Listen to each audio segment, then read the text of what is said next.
Just recently Bharat के द्वारा Venezuela से कच्चे तेल को खरीदना शुरू किया गया था। नवंबर 2023 में हमने खरीद को शुरू किया एंड देखते ही देखते दिसंबर और जनवरी में भारत वेनेजुलन क्रूड ऑयल का लार्जेस्ट बायर बन गया। दिसंबर के महीने में हमने वेनेजुला से 1,91,000 बैरल्स प्रतिदिन मंगवाए हैं और जनवरी के महीने में हमने almost 2.5 lakh barrels per day का इंपोर्ट वेनेजुला के देश से करवाया था। और इंडिया यहाँ पे कोई भी रूल्स को, कोई भी सैंक्शंस को वायलेट नहीं कर रहा था, बिकॉज अक्टूबर 2023 में जब अमेरिका ने वेनेजुला के ऊपर से सैंक्शंस को हटाया, उसके इमीडिएटली बाद नवंबर में ही हमने हमारी जो कच्चे तेल की परचेज है इसको रिज्यूम किया था फ्रॉम वेनेजुला। लेकिन अब हमें देखने को मिल रहा है कि अमेरिका शायद इस चीज़ से खुश नहीं है, अमेरिका इस चीज़ को लेकर काफ़ी नाराज़ है और इसी के चलते अमेरिका ने ये बोला है कि अब हम लोग एक बार फिर से वेनेजुला के ऊपर सैंक्शंस को लगाने वाले हैं।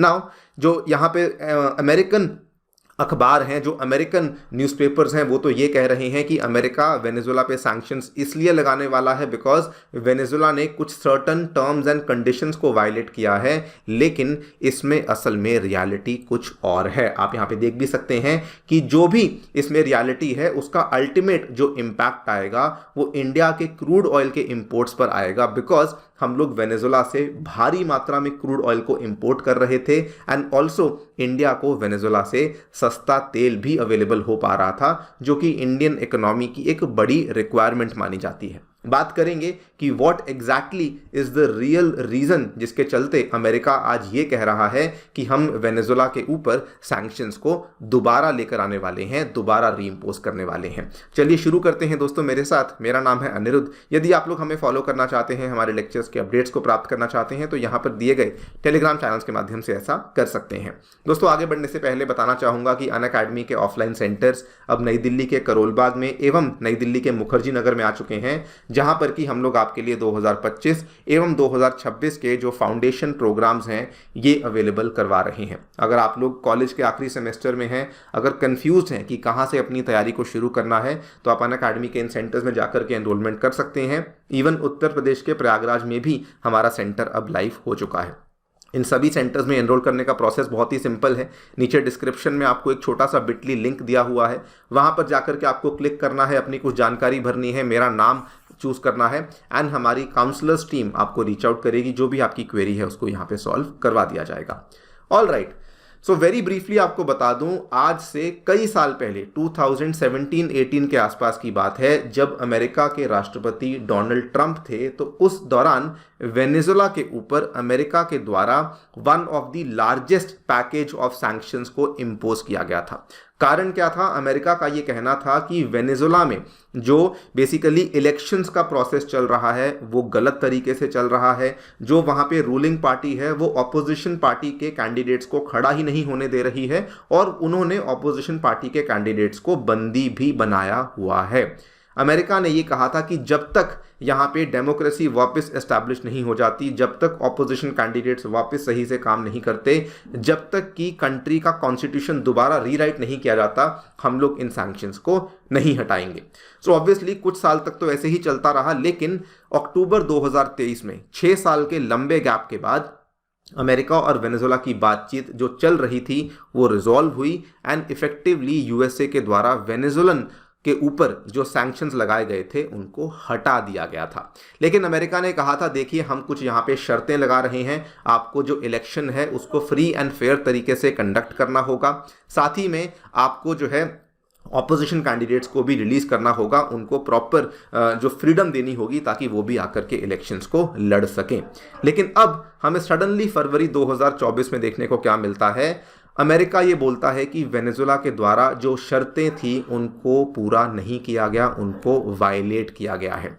अब रिसेंटली यहाँ पर क्या हुआ था कि वेनेजुला ने एक बार फिर से एक ऑपोजिशन कैंडिडेट को बैन किया था, जिनका नाम है मारिया कोरिना मचाडो, जिनका आप फोटो यहाँ पे देख पा रहे हैं। दिस इज अ फैक्ट कि इनको यहाँ पे खड़ा होने से बैन कर दिया गया है। ये ऑपोजिशन की एक लीडिंग कैंडिडेट थी। तो अमेरिका ने कहा कि यहाँ पर आप ये गलत कर रहे हैं और इसीलिए हम लोग आपके ऊपर दोबारा से सैंक्शंस लगा रहे हैं। बल्कि अमेरिका ने केवल चेतावनी नहीं दी, इमीडिएटली अमेरिका के द्वारा एक लाइसेंस इशू किया गया, जिसके चलते वेनेजुएला का जो स्टेट गोल्ड प्रोड्यूसर था उनको उन्होंने प्रोडक्शन करने से मना कर दिया कि आप ये प्रोडक्शन नहीं कर सकते हैं। और साथ में उन्होंने थ्रेटन किया कि हम लोग आपके ऑयल एंड गैस के सेक्टर के ऊपर भी दोबारा से सैंक्शंस को लेकर आएंगे अगर आप लोग चीज़ों को यहाँ पे सुधारते नहीं हैं। नाउ रियलिटी आपको बताता हूँ, रियलिटी असल में ऐसी नहीं है। देखिए, जब अमेरिका और वेनेजुएला के बीच में सैंक्शंस को हटाने की बातचीत हुई थी, अमेरिका ने मांग करी थी कि आपकी जो प्रेसिडेंशियल इलेक्शंस हैं जो कि आपने कंडक्ट करनी है, नंबर 1 उसको आप सेकेंड हाफ ऑफ 2024 में कंडक्ट करेंगे। तो वेनेजुएला ने वहाँ पे कोई प्रॉब्लम नहीं करी है। वेनेजुएला ने 2024 के 28 जुलाई को जस्ट आज से 2 दिन पहले इस इलेक्शन की डेट को अनाउंस किया है। तो पहली बात, 28 जुलाई सेकेंड हाफ में आता है तो यहां पर कोई प्रॉब्लम नहीं है। नंबर 2, अमेरिका ने कहा था आप अपनी प्रेसिडेंशियल इलेक्शन को ऑब्जर्व करने के लिए बाहर से ऑब्जर्वर्स को इनवाइट करेंगे, जिसमें कि अमेरिका ने कहा था आप ईयू को इनवाइट करेंगे, आप यूएन को इनवाइट करेंगे। और आप देख सकते हैं आज मॉर्निंग में ही खबर सामने आई है, वेनेजुएला के द्वारा यूरोपियन यूनियन को भी इनवाइट किया गया है एंड वेनेजुएला के द्वारा जो है वो यूएन को भी इनवाइट किया गया है कि आप इंटरनेशनल ऑब्जर्वर्स हैं, आप आइए ताकि एक फ्री एंड फेयर इलेक्शन 2024 में हम लोग कंडक्ट कर सकें। सो बेसिकली जो डिमांड्स थी अमेरिका की, जो कि वेनेजुएला ने बातचीत करी थी, वो डिमांड्स पूरी करी गई हैं। सो इसीलिए ये थोड़ा कंफ्यूजिंग बन जाता है कि सडनली अमेरिका के द्वारा इमीडिएटली ये सैंक्शंस को रीइम्पोज करने की बात क्या करी गई है। इसीलिए यहाँ पर एक्सपर्ट्स ये मानते हैं कि कहानी असल में कुछ और है। अगर आप यूएस की इकोनॉमी को देखेंगे तो यूएस में फिलहाल हमें क्या देखने को मिल रहा है कि वहाँ पर जो उनके गैसोलीन के प्राइसेस हैं, मतलब कि जो वहाँ पे पेट्रोल और डीजल के प्राइसेस हैं, ये कम नहीं हो रहे हैं बल्कि ये बढ़ते ही जा रहे हैं। आप यहाँ पे देखिए जो रेगुलर गैस प्राइस है अमेरिका में मार्च 7 को वो $3.397 पर गैलन हो चुका है और ये जब से नया वर्ष शुरू हुआ है तब से ये बढ़ते ही जा रहे हैं। आप देखिए 25 सेंट का जंप देखने को मिला है in USA's gas price since the start of 24 और ये एक बहुत ही बड़ी चेतावनी बनी हुई है जो बाइडन के लिए, बिकॉज इस साल आपको मालूम होगा अमेरिका में भी प्रेसिडेंशियल इलेक्शन है और उनके ऊपर एक बहुत बड़ा दबाव है कि किसी भी तरीके से उनको जो है अपने जो डोमेस्टिक ऑयल प्राइसेस हैं उसको कम करना है ना। इनकी ये उम्मीद थी कि वेनेजुएला से जब सैंक्शंस को हटाया जाएगा तो तेल अमेरिका में भी आना शुरू हो जाएगा, बिकॉज अमेरिका भी एक ऐसी इकोनॉमी है जो 43% ऑफ अपना जो ऑयल है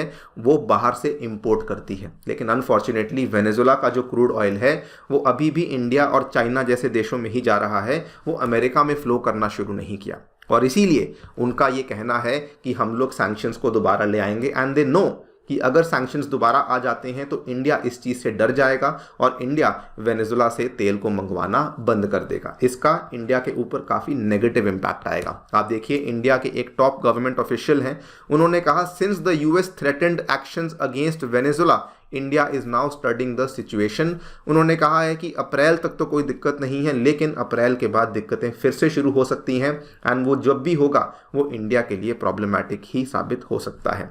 ओवरऑल इंडिया का वेनेजुएला में स्टेक बहुत हाई है। आपको बता दूं इंडिया के पास 2 बड़ी बड़ी ऑयल फील्ड्स हैं। हमारी जो ओएनजीसी विदेश लिमिटेड है, एक तो कैराबोबो एक्सप्लोरेटरी प्रोजेक्ट है और दूसरा सैन क्रिस्टोबाल फील्ड है, जिनमें हम लोग काफ़ी बड़ी मात्रा में स्टेक होल्ड करते हैं। ये देखिए ये सैन क्रिस्टोबाल की फील्ड है और ये कैराबोबो की ऑयल फील्ड है। इन दोनों में ही हमारा अच्छा खासा स्टेक वहाँ पर रखा हुआ है। अगर दोबारा से ये मान लीजिए किसी कारण से सैंक्शन लग जाते हैं तो इंडिया फिर से वेनेजुएला से कच्चा तेल मंगवाने में नाकामयाब हो जाएगा और हमारा जो ये स्टेक है ये वहाँ पे धरा का धरा रह जाएगा और हम लोग वहाँ से ना तो तेल ले पाएंगे ना ही हमें वहाँ से किसी प्रकार का पैसा मिल पाएगा।